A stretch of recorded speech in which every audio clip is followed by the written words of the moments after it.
A to so vse bomboni? Ja, to so pa čisto vse bomboni. Kako pa se sploh naredijo si ti bomboni?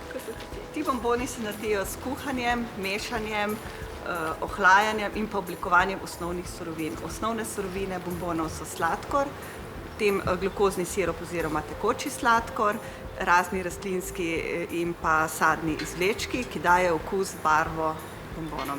Koliko pa je različnih vrst bombonov?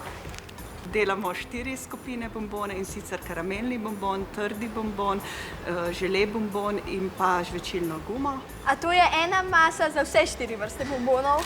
Ne, imamo dejansko 4 osnovne linije. Koliko bombonov na dan izdelate? Ja, na dan naredimo nekje 15 ton bombonov, kar pomeni 3 milijone bombončkov. Koliko okusov pa je od teh bombonov? Imamo preko 20 različnih okusov. Kateri okus otroci najraje jemo? Ja, otroci imate najrajši sadne okuse, jagoda, pomaranča, malina. Kaj pa vrsto? Karamelni bombon. Katere bombone imate pa vidva najraje? Jagodni. Žele. Kako se pa ta bombon naredi? Ta bombon spada v skupino trdnih bombonov, kjer se osnovne surovine, sladkor, glukozni sirup najprej smešajo, segrejajo do 140 stopinj. A pol se bomboni kuhajo? Ja, bomboni se najprej skuhajo, potem se delno ohladimo, jim dodamo rastlinske izvlečke za barvo in pa okus. Potem se bombonski trak ohladi, oblikuje v kačo.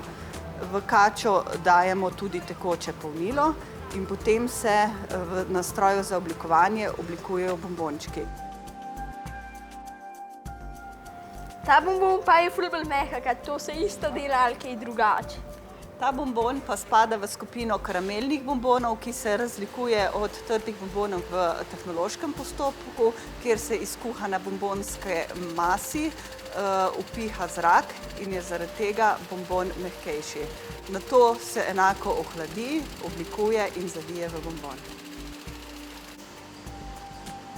Izdelujemo pa še tretjo skupino bombonov, ki jih imenujemo žele bomboni. Te bomboni so najmehkejši in jih imajo otroci najrajši. Poskusite.